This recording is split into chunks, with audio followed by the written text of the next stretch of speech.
I thought it was just another wrong turn in the desert. But when I hit midnight, the road vanished behind me, and the town that appeared wasn't on any map. People there didn't blink, time moved backward, and a boy told me I couldn't leave until it let me go. That's when I realized I wasn't lost. I was trapped.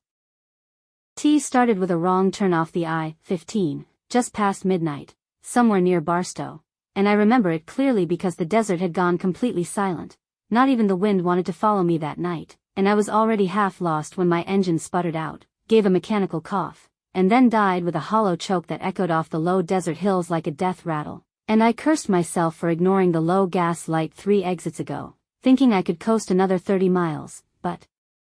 now I was out here in the dark, phone barely clinging to a signal, and the air was that dry desert cold that creeps under your clothes and settles in your spine, and I got out, flashlight in hand, started walking east down the road in search of anything, a sign, a light, something that didn't feel so hollow and endless, and that's when I saw it, flickering on the horizon like a mirage neon, dim and pulsing, spelling out the word, welcome, in a rusted arch over what looked like the entrance to a town I hadn't seen on any map, no cars in or out, no road signs.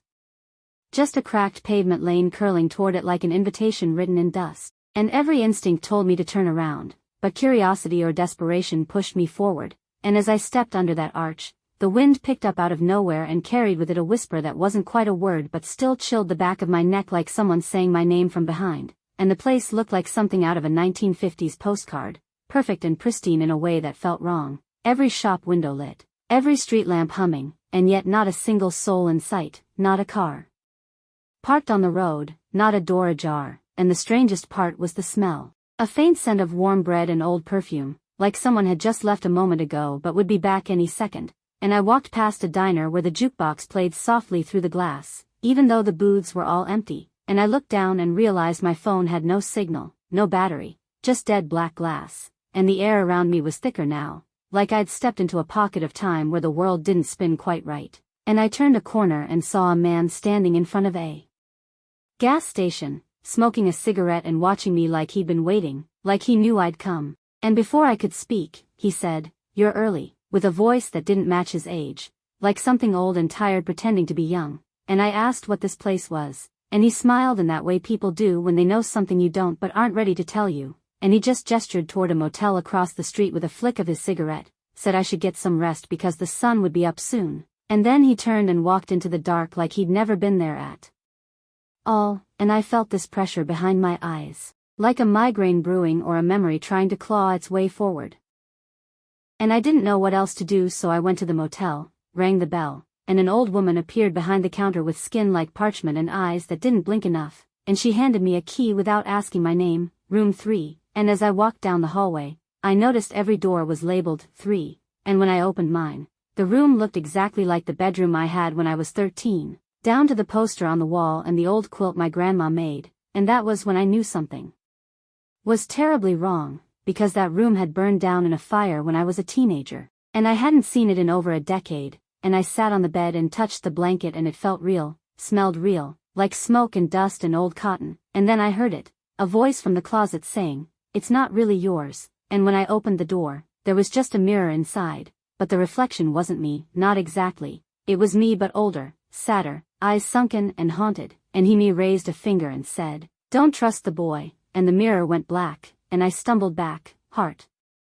racing, unsure if I'd fallen asleep or lost my mind or somehow stumbled into a dream that refused to end, but outside the window I saw shadows moving, long and slender like they were dragging time with them, and that's when the power in the room flickered and died, and the silence that followed wasn't empty, it was full of breath, like something was breathing just beneath the floorboards. I didn't sleep that night, not really, just laid there listening to whatever was breathing beneath the floorboards, and I swear it wasn't some animal or faulty pipe, it had a rhythm, like a person asleep or pretending to be, and when I finally worked up the nerve to peel myself off the bed and kneel beside the warped wood, I put my ear to the floor and heard a whisper, not a voice but the memory of one, saying, "He's not ready yet," and I shot up, heart racing, and the room was cold now, freezing, like the desert heat had vanished and something older had settled in its place. And that mirror, the one in the closet, was fogged over with condensation that hadn't been there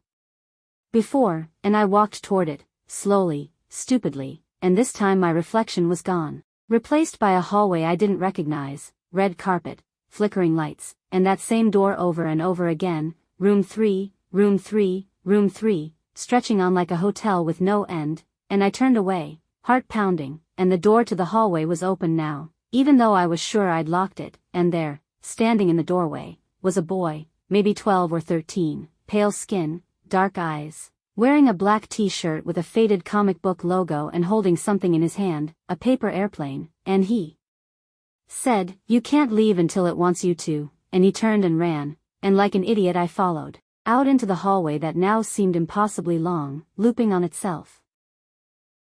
Lights blinking out as we passed them until we reached the lobby, which was no longer a lobby but a diner again. Said, "Don't sit, whatever you do," and the boy tugged on my sleeve, led me out the back where it was suddenly daytime, except the sun was stuck, hanging just above the horizon like it was being held in place by invisible wires, and the town, it was, wrong, the buildings were the same but backwards now, signs in reverse, windows showing rooms that shouldn't exist, and every clock I passed ticked backward, time unwinding itself 1 second at a time, and when I looked at my watch, the hands were spinning so fast they blurred, and that's when I saw it, the center of the town where the streets met like a crosshair, and in the middle was a giant sundial, except it had no shadow, and the boy whispered, "That's where it started," and before I could ask what he meant, he disappeared again, gone into the shifting crowd of people who'd appeared from nowhere, all walking without purpose, eyes glazed, like sleepwalkers who'd forgotten they were dreaming, and I tried talking to them, tried grabbing one by the shoulders and shaking him, but he just stared through me and kept walking, and every few minutes a siren would wail from somewhere underground, low and droning, like an air raid warning, and when it did, everyone stopped, froze, like statues, until it ended, then continued like nothing had happened, and I was starting to feel like I was losing my mind, like this wasn't a town but a memory or a punishment. And when I finally made it back to my car, it was still there, but rusted now, windows cracked, like it had been sitting in that spot for years, and there was something written in the dust on the windshield, "Stay until sunset," and I backed away, heart thudding, because that wasn't there before, and suddenly I was being watched. I could feel it, not by people but by the town itself, the buildings leaning just a little too much, casting shadows in directions they shouldn't, and I turned and saw the man from before, the one smoking outside the gas station, only now he looked different, older, grayer, like time had fast-forwarded just for him. And he said, "You still think this is real?" And before I could answer he vanished in a blink, and the boy was beside me again, tugging my sleeve, saying, "You have to find the well," and I asked what well, but he just pointed, and I followed, through alleys that twisted like intestines, past shops that sold items from my childhood, an action figure I lost at 5, a pair of shoes I threw out in high school, and I finally understood this town wasn't just weird, it was built from me, from my memories, my regrets, my secrets, and the more I walked, the more it shaped itself around what I feared, until we reached a dead-end courtyard, and there, in the center, was an old stone well with a wooden cover, and carved into the bricks were the words, "Return what you stole." And the boy said, "You buried it here," and I asked what, begged for answers, and he looked up at me and said, "Your choice," and I pulled off the cover and looked down and saw nothing, just blackness, endless and deep, and something moved in that darkness, something with eyes like mine and a mouth that smiled the wrong way, and I fell back, trembling, and the boy said, "Now it knows," and suddenly the town began to shake, buildings groaning, signs swinging wildly, and a voice like 1,000 whispers rose from the ground, all saying my name, over and over, and the sundial cracked in half and the sun began to move again, but backward, and time itself started folding, collapsing like an accordion, and I knew I had to get out, now, before it swallowed me whole, and I ran through the flickering town, past the diner where the patrons now screamed silently at me, past the motel where every door burst open and shadows poured out, chasing me, and I made it to the edge, where the welcome sign now read, "You belong to US," and I didn't stop, just kept